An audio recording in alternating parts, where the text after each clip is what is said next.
Good day. Thank you for joining us for this induction session, which is talking to the ICAS training regulation. So this session will basically be a high-level overview, trying to summarize the ICAS training regulation. So it is highly recommended that in addition to viewing these slides, you also go through the training regulations in detail because you see that there's some information which is included in the training regulation, in the training regulations, which is not included in this slide. So this includes in the training regulations, there are some annexures which will be talking to the issues which are discussed in this. So um, in addition to viewing these slides and going through them, it's also recommended that you go through the training regulations in full. So the issues that are going to be discussed during this session, we're going to discuss who are the parties to the training program. We're also going to discuss their roles. We're going to discuss the employment conditions for training contracts. We're also going to talk about remission in a training contract. Then we are going to discuss secondment. We are going to discuss also suspension, cancellation, and discharge of training contracts. We're also going to talk about dispute resolution mechanisms as stipulated in the training regulations. Then lastly, we are going to talk about the disciplinary procedure. So these are the issues that we are going to discuss, we're going to talk to, but there are other issues. Uh, these issues will be summarized. There are also other issues which will be discussed in more detail in the training regulations. So again, it's a recommendation that you go through the training regulations in detail so that you get the full information of what the training regulations contain. So the first um, issue that we're going to talk to is that the ICAS training program has got three parties. So these three parties, there's the trainee who will be undergoing the ICAS training program or their articles of clerkship. There's also the training office. This is the employer who will be employing the trainee during the trainees training contract. Then there's also ICAS, which is um, the quality control and the owner of the training program. So the duties and responsibilities of each of these parties, they are laid out in the ICAS training program, and um, it is the responsibility of each of these parties to familiarize themselves with the training regulations so that they can realize the full benefits of the training program. So for each of these parties, the trainee, the training office, and ICAS, there are benefits which are to be gained from being part of this program. So especially now for the trainee to fully benefit from the program, they are encouraged to go through the training regulations so that they may know what are they supposed to do, what are they not supposed to do, what rights do they have, what privileges do they have. So they are encouraged to go through these training regulations so that they may know what they are supposed to do. It's also good to go through these for the training so that even the code of conduct, sometimes there may be disciplinary issues which the trainee may face due to lack of knowledge. So going through these training regulations to help the trainee to um, to know what they can do and what they cannot do. So the training regulations, they give ICAS the discretionary power, and this discretionary power, it mainly relates to training contracts and the training offices. So the first thing that ICAS has power to do is that ICAS can refuse to register or order the cancellation of a trainee of a training contract um, if they are disqualified from registering as a chartered accountant in terms of the Chartered Accountant Act and bylaws. So if you go through the Chartered Accountant Act and bylaws, you find that there's a certain group of people who are not allowed to register as CAs due to their past, maybe they've got a criminal record, their past conduct, it does not fit them for the profession of being a chartered accountant. So those those people, they are not allowed. So if ICAS in its assessment realizes that this person, even after the training, they cannot register as a chartered accountant, then ICAS may refuse to register that person as a trainee. Or if ICAS realizes it during the duration of the training contract, let's say maybe 1 year into the training contract, ICAS may actually order the cancellation of that training contract, and the reasons will be availed to the trainee and the training office. ICAS may also make any decision relating to existing or applications for a training contract. So again, this is almost related to the first one, but this is now talking to training contracts themselves. So maybe a trainee had been given a remission where the contract was reduced. ICAS may make a decision in regards to that, or even applications which have come. ICAS may also make a decision with regards to that. So the third one here, ICAS may also make a decision with regards to the accreditation or the continued accreditation of a training office. So all training offices which train chartered accountants in Zimbabwe, they are supposed to be accredited by ICAS. So ICAS may make a decision with regards to that accreditation. So these decisions may include, firstly, the accreditation may be withdrawn due to unfitting conduct by the training office.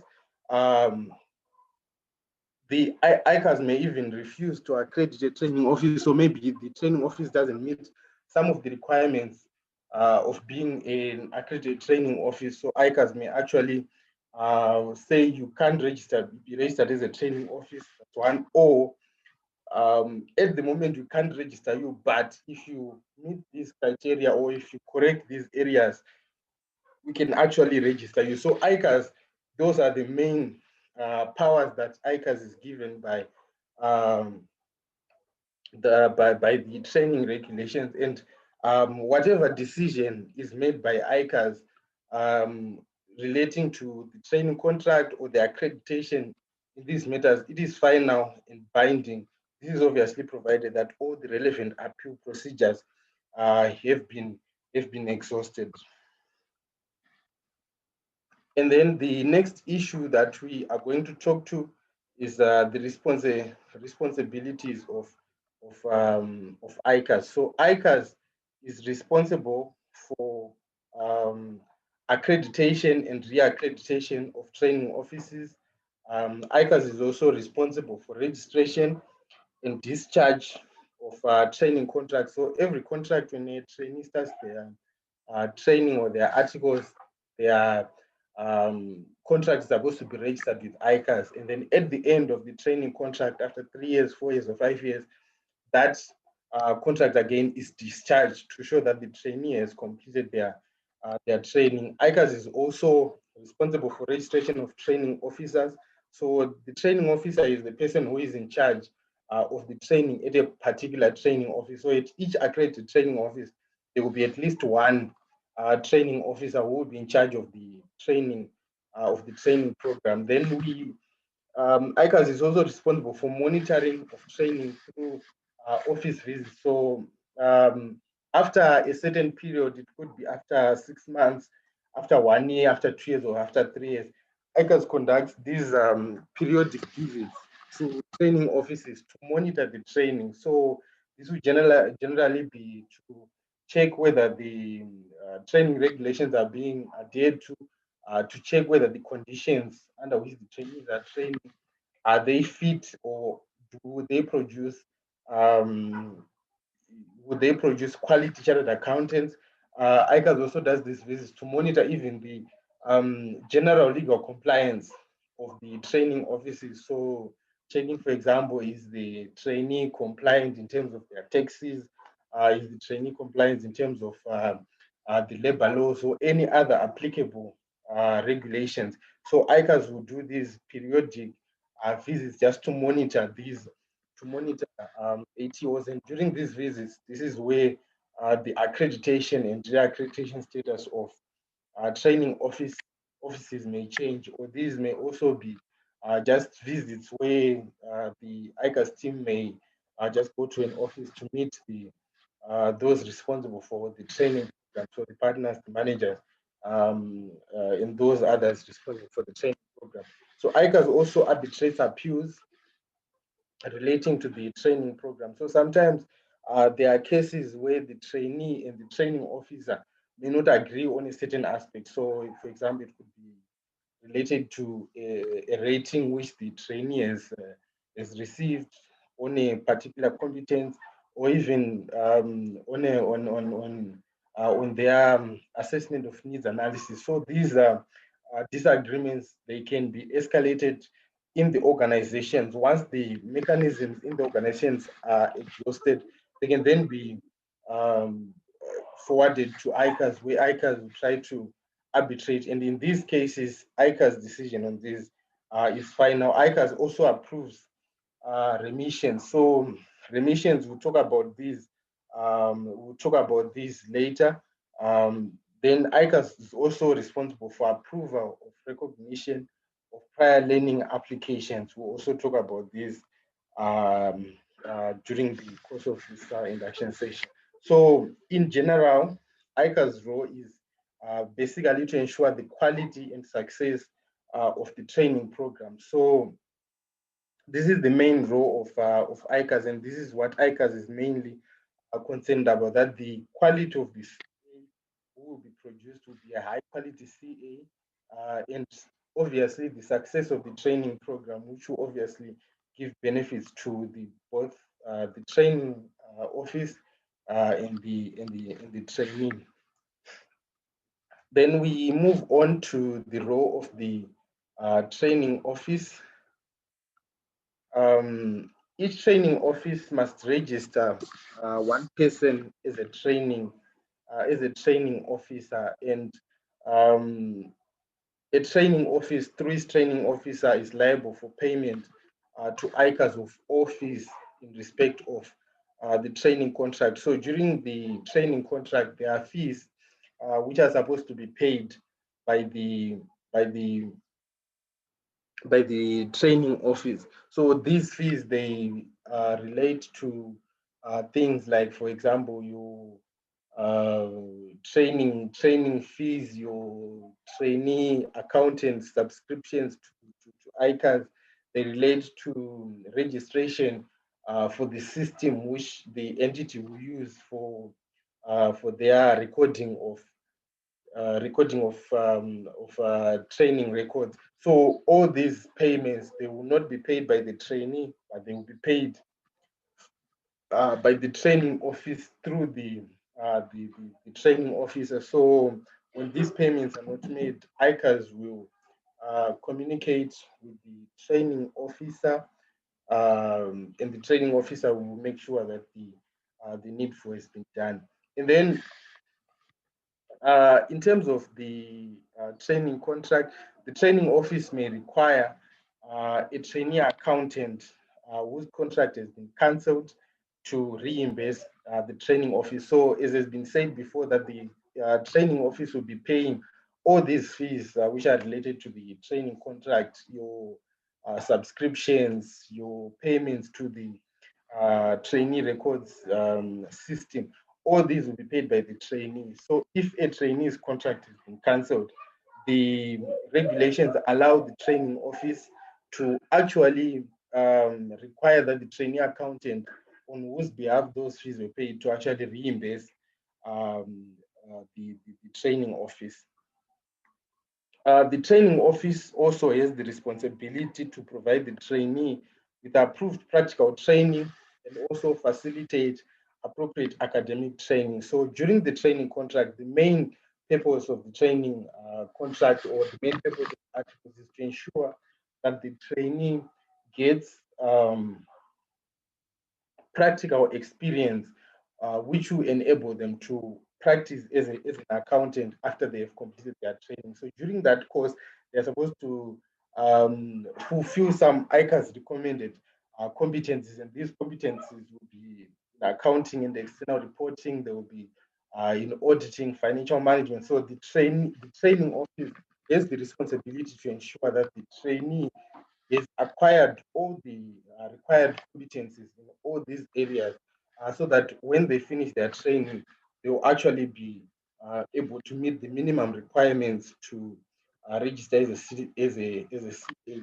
Then also the training office, it has to provide the trainee and facilitate appropriate academic training. So this facilitation, it can take many forms. So the trainee may decide to pay fees for the trainee so that they'll be able to um, complete their academic training. The academic training, we are mainly talking about maybe the trainees that they are at their degree level, they are still completing their degree, or the trainee is completing their bridging course, or the trainee is doing their CTA, ITC, APC. So in this case, the training office has to have a mechanism to facilitate this process. And also the facilitation also includes the granting of leaves for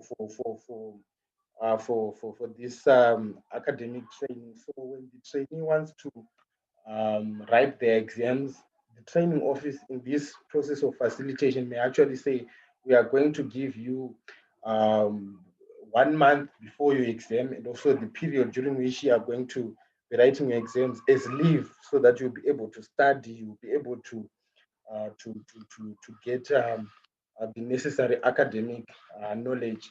This facilitation, it can take many ways, even for when the trainee wants to attend lessons. Training office also has to provide the trainee and facilitate so that the trainee can get the appropriate academic training. So this has to be provided in both sides, because at the end, the trainee has to have both the practical training.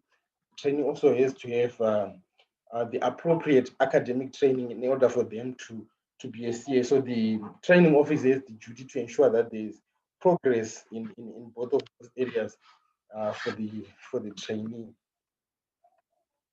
The next aspect that we are going to talk about.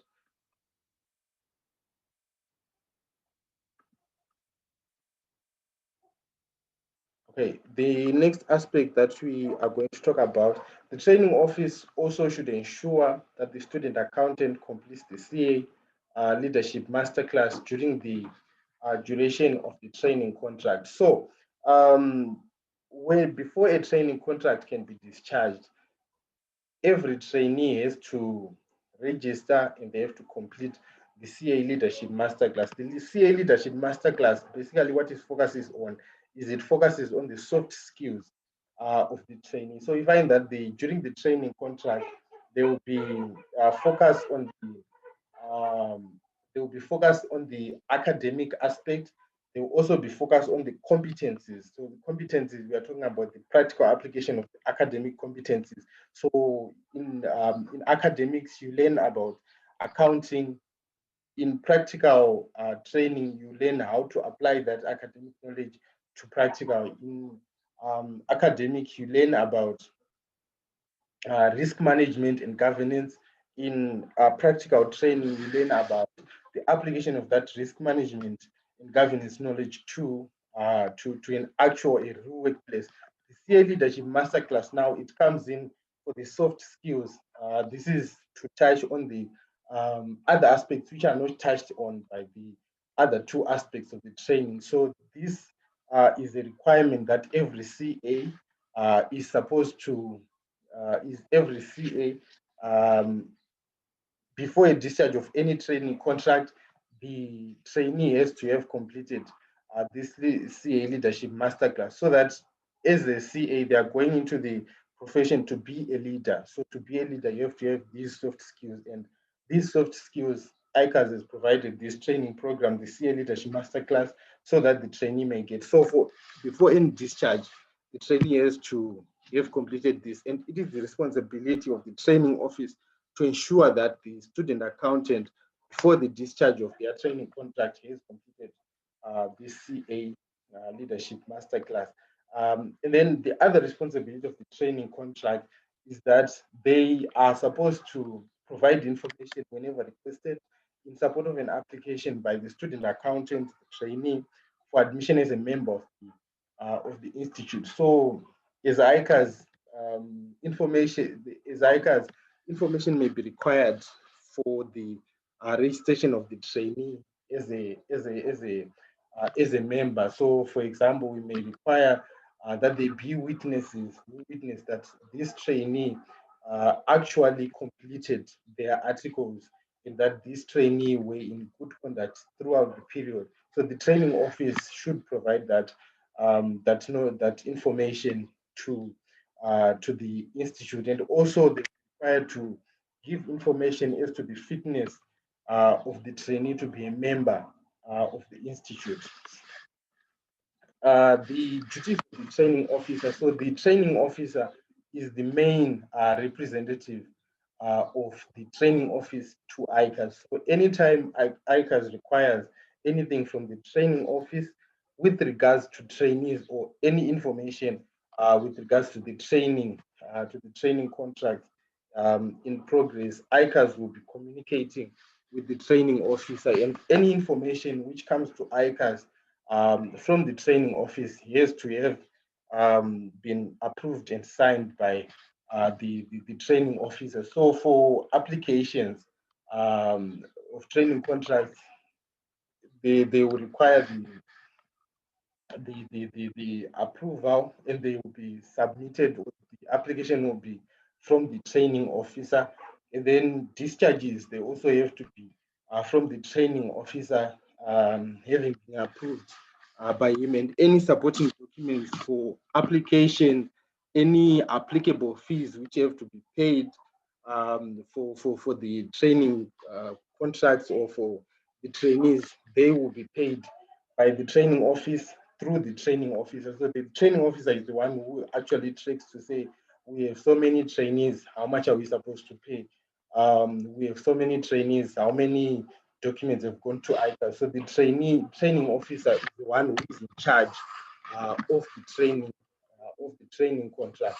The training officer, therefore, is the person in charge. They will be responsible for supervising and regularly reviewing the training records, which are compiled by the student accountant. So, during the course of the training contract, the trainee has to compile training records to say, I gained experience in this competence. This is the work I did it on this date, and this is the level of competence that I think I am at. So after that completion, the last person to review, or the person who then approve at the end of the training contract, to say the trainee, what he's saying is correct, and he has completed and he has fulfilled the requirements of ICAS to be discharged from their training contract. That person will be the training officer, and the training officer is also responsible for ensuring that whatever training records are submitted to ICAS, they are in the form required by ICAS. So ICAS, during discharge, there are documents which are required. So the training officer has to ensure that those documents, whenever a trainee is discharged, they are in the form that is required by the institute, and that even the what is contained in the application document or in the discharge document is required by ICAS. Then onto the trainee. So the main beneficiary or the main target of the training program, of the ICAS training program, is the trainee. And the trainee, because they are the one for whom the training program was mainly designed, it is their responsibility to take ownership of their training by ensuring that whatever assessments that they need to do, they are done timeously, and reminding the trainee, the training officer, to do the necessary the necessary sign-off. So because the trainee will be operating in a business where there are other things which are being done besides their training, the business has to continue operating. Um, the training officer may get busy, so it is the duty of the trainee to ensure that the assessments are done and the sign-offs on whatever training records they are done. So the trainee should take ownership of the program. They should ensure that their things are in order. And whenever the trainee doesn't understand anything, whenever the trainee feels that they are lacking in anything, whenever the trainee feels that they are not gaining experience, the necessary experience and the necessary exposure that they feel they need to get, it is the duty of the trainee to approach the training officer and discuss those issues so that they are addressed, because at the end of the day, the trainee is the main target of the program, and the trainee is the main beneficiary of the training program. Then the trainee is also supposed, whenever they are doing any duties that they've been assigned, they're supposed to do them diligently, and they are supposed to do them faithfully. So during the course of the training contract, what constitutes that training is basically duties which are given to the trainee, which they will complete, and those duties, in the completion of those duties, the trainee will acquire experience, the necessary practical experience for them to be discharged and to meet the practical requirement, practical experience requirements to register as a CA. So in the conduct of those duties, it is necessary that the trainee diligently and faithfully carries out their duties. So as a trainee who will be preparing to be a leader, in the profession as a CA, be it in industry or in practice, diligence and faithfully carrying out the duties, whatever duties they will be having, is necessary. This is actually also even contained in the ethics handbook.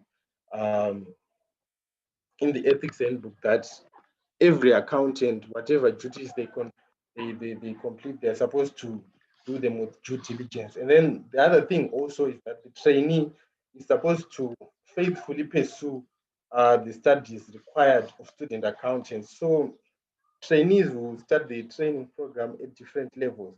So they are some trainees who start their training program after they are left with maybe one exam.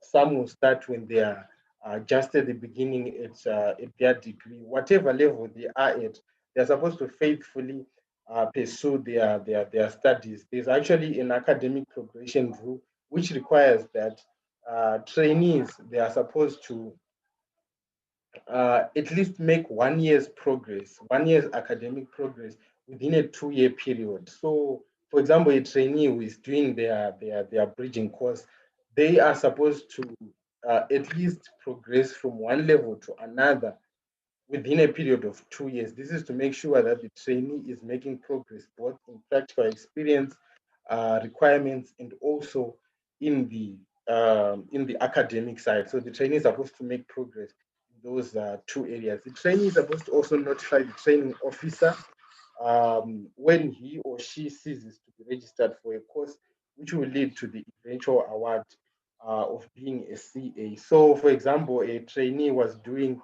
their CTA and they um, do not register to be for the next level of CTA, and they are and the that registry that not registering means the trainee is no longer going to be a CA. That trainee is supposed to notify the training officer immediately. So a trainee may decide during the duration of the training program to not continue with the ICAS training program. For example, they decide to do another professional course. So in the event that the trainee makes that decision, they are supposed to notify the training officer, and the training officer is supposed to then make a decision on the trainees training contract, their employment contract. The trainee is also supposed to at all times maintain the confidential nature of the affairs of the accredited training office and its clients, including the names and nature of the business of such clients. So main one of the main characteristics, or one of the main principles which accountants are supposed to abide by is the principle of confidentiality. Confidentiality means not disclosing any information which is not necessary or to parties who do not require that information. So in the conduct of their training program, the trainee will come across information, confidential information about the operations of the clients that they will be meeting. So let's say, for example, a trainee is doing their training contract in an audit environment. They will go to many audit clients. They will go to many business entities. So during their audit, they will be given everything they require. So they will be given information about everything they require. So that information, the trainee is not supposed to release that information to people who are not legally required to get that information. So the trainee is not supposed to disclose any of the information about their affairs, even of the ATO. So the operations of the ATO, whatever is happening inside the accredited training office, the trainee is not supposed to disclose that information. And this information also includes even the nature of business of the client. So whatever confidential information the trainee will come across, they are supposed to keep it to themselves. Any discussion, they will discuss it as they are in the discharge of their duties. Outside of that, they are not supposed to disclose that information. They're supposed to keep it confidential.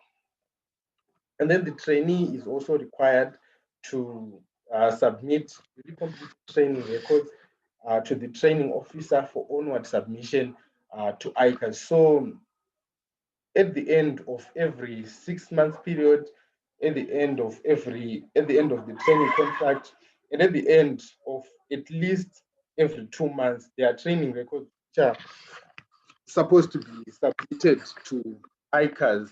So the trainee is responsible for the compilation of these training records. After this compilation, the training records are then reviewed by the trainee's superiors up to the training officer. And after signing off, the trainee is supposed to submit these training records to the training officer for onward submission to ICAS. So this is an important aspect because this is where the trainee will actually show that they completed the training and that they gained the necessary training, they gained the necessary experience which is required for them to be registered to be discharged as having met the practical experience requirements of the ICAS training. But then the trainee is also supposed to be a member of the Chartered Accountant Student Society. So ICAS has got a society for trainees where they meet and they engage in different activities outside of their workplace. So this society is called Child Accounting Students Society, or CAS in short. So CAS will regularly organize activities. So they will organize events where different sporting activities will be done. They will organize activities where students will generally meet and engage with each other. So the trainee is supposed to be a member of CAS, and they're supposed to also participate in whatever activities CAS will be doing, so that they also benefit and they also get this opportunity, use this opportunity to also network with other trainees from other firms outside of their own accreditation office. Then the other thing also about required of the trainee by the training regulations is that the trainee is not allowed to engage in any other business occupation or employment without prior written authority of the ATO. So being a trainee at a training office, it's a full-time job. So it being a full-time job, the trainee is supposed to be fully employed and supposed to fully commit their time to the ATO. So they are not supposed to be engaged in anything else outside of their duties towards the training office. So any other employment, any other occupation that the trainee had before they signed a training contract with the ATO, the trainee will have to suspend those until after they finish their training contract, because this will be a full-time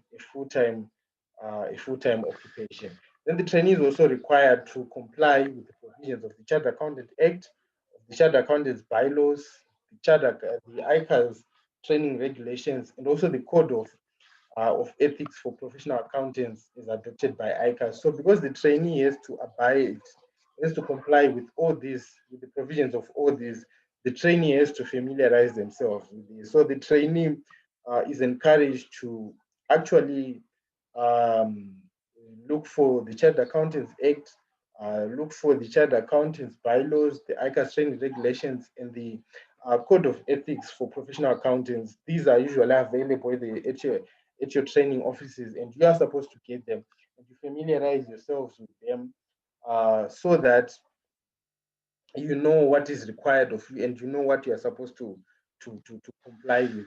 And then the other issue also is that the trainee is supposed to complete the CA leadership masterclass on or before the completion of the duration of their training contract. So, as has been stated before, the responsibility of making sure that the trainee completes the CA leadership masterclass is on the training office, but the one who actually completes the training, the CA leadership masterclass is the trainee. So the trainee is supposed to complete this, and when they are applying for a discharge of their training contract, a certificate of completion of this course must actually be attached to their application documents. And then the other thing, the trainee is also supposed, upon successful completion of their articles, that is, they've met the practical experience requirements to be a CA, and also upon passing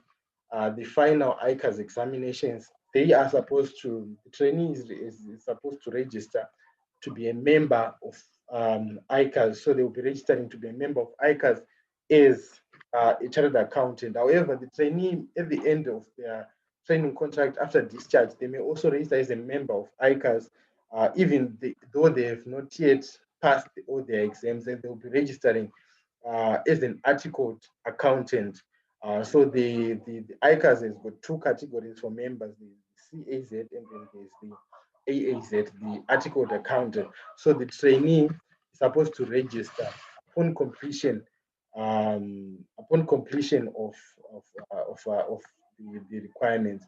So the trainee, after they've completed their training, they're supposed to undergo the proficiency assessment interview. If 24 months have elapsed since being eligible to register as a member of the institute before such an application for registration is done. So trainees are encouraged that as soon as they are as they complete their period of articles, and as soon as they pass their final exams, they are encouraged that they um, apply to be members of ICAS. However, if a period of more than 24 months lapses before they apply, any application that comes after 24 months, the trainee will have to go a proficiency assessment interview. Basically, the purpose of this would be to assess whether the trainee is still eligible, or whether the trainee still has the knowledge and still has still possesses the knowledge that they had when they completed their training contract, so that they reached a since a period of 24 months will have passed. And then the trainee, after um, completing their articles and after passing their exams, they are not required. In fact, it's illegal for them to refer to themselves as a chartered accountants before successfully completing the exam, before registering as a member of the institute.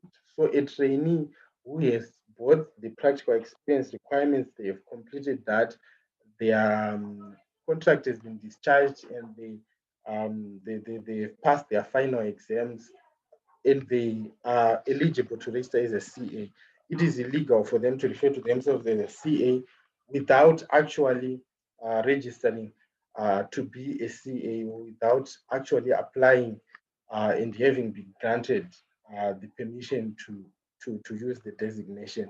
So this is an offense, and the trainee can actually be given a fine. They can actually be given a period of imprisonment, and this may actually then jeopardize, or it may actually place the trainee's chances of being registered in future as a CA or as an AA, if they are found guilty of this offense.